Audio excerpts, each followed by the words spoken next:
Yeah, I think that piece quotes Madeleine Albright, the indispensable country. I remember meeting Madeleine in Kyiv and as well. I mean, I think when you have a series of crises like you've got now, the phones ring in the White House and the White House calls the other way. And the obvious example of this is the ceasefire between India and Pakistan. I mean, that's a unresolvable dispute which has been running since partition in 1947. There have been repeated crises. I went through one myself when I was chief, ended up going to Pakistan to talk to Musharraf and to, warn him about the consequences of escalation. And, one goes round that script. And I think clearly in this particular case, it looks like the Vice President has played an important role. I mean, Trump being concerned with other things, and both sides have temporarily at least backed down.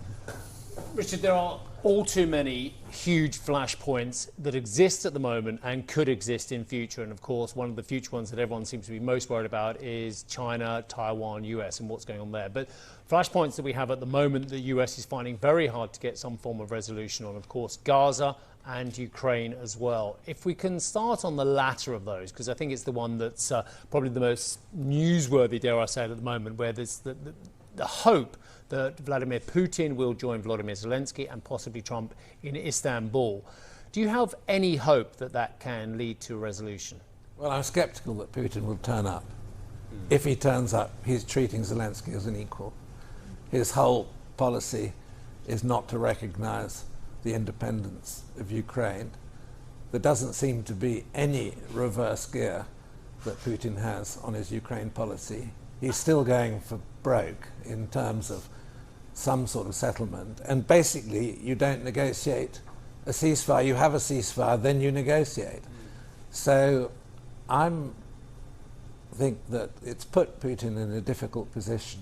But I think there's been a change in nuance in American policy over the last 3 or 4 weeks. Since they got their minerals deal, fun enough. But let me ask you another question, Richard, on this one. Let's say the reality is acknowledged by the Ukrainians that Crimea, Luhansk, parts of Kursk, Zaporizhzhia, Donbass is lost to them. At the moment, it appears an impasse, which is very, very difficult to overcome. But the idea of defanging the Ukrainian military in a way that Yanukovych did it in 2014 seems that the Ukrainians would never go for that. They would never, ever in a million years. But that is what Putin ultimately wants again, isn't it? It's never going to happen. Yeah. Look, the Ukrainians have 1 million men under arms. I mean, it's probably the best army. They now have the most battle-hardened army in Europe. Yeah. There's basically a line of division, a line which may become a line of truce. It's just not going to happen like that. And they may have to recognize a de facto division of the country. They're never going to recognize a de jure concession of territory to Russia. And I mean, I think the truth of this war is that Russia is in a very, very difficult position. And let's face it, what the Ukrainians have done have stopped the Russian military pushing westwards. So if you look at it in context, going back to the division of Germany after World War II, Russia is going backwards. It's losing territory. And okay, it's reoccupied this part of Ukraine, but its tactic at the beginning was to take the whole country over in 7, 10, 15 days. It didn't happen. And we're 3 years later. They're in a really bad place, the Russians. To that point, though, there has been satellite imagery showing a build-up of Russian troops on the Finnish border now. What does that mean in the context? Is this some sort of tactic from Putin ahead of any potential negotiations, sort of some sort of scaremongering, trying to bring NATO to heel? I mean, how do you perceive what we're witnessing? Well, I think there will be moves on the Russian part that look provocative in relation to NATO, but do we really believe that Russia is on the point of challenging NATO? I think if it can't cope with the war in Ukraine, it's not going to take on NATO. It's certainly not going to take on the Finnish military. If you look at the record of the Finns in writing the Finnish war, exactly, didn't end too well, did it? And I mean, of all the militaries in Europe, the Finnish perhaps are amongst the most remarkable, and that has hugely strengthened the northern flank. And also the Swedes, of course, have very sophisticated armed forces. What jumps out is the amount of players here, and over the weekend Xi was in Russia for some of these Victory Day parades.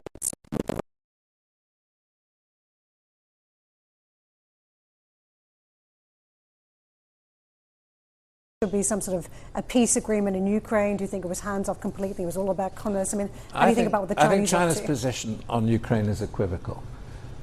Let's face it, they've done a deal with the Russians. They're getting cheap energy at a discounted price. They have no interest in Russia coming out of this war defeated, but at the same time, I think they have their, let's say, red lines and limits. But this is an alliance. Is it a close friendship and a close alliance? I have my doubts. It's more a relationship of convenience. Richard, may I jump in and take your attention to India, Pakistan? We have seen similar standoffs to what we've seen in the last couple of weeks several times in the last 25 years, but over that time, Pakistan and India's trajectories have really diverged. Pakistan's become increasingly unstable while India has become a much bigger player on the global stage. Its economy has soared. Do you think other countries should be stepping in to do more to address the instability in Pakistan? Well, let's put it like this. There have been significant attempts in relation to Pakistan to, as it were, make it a different sort of polity, but I don't think any of them have really moved forward. I mean, Pakistan's major ally is, of course, China. And the reason that Pakistan holds this position is because it is nuclear armed. It's the one of both India and Pakistan are not signatories to the NPT treaty. So they have, developed a nuclear capability. There's no question that Pakistan's position on nuclear is was more sophisticated and more powerful than India's. And of course, India are armed in response to that. But, the preponderance of the conventional power of the Indian army is really marked.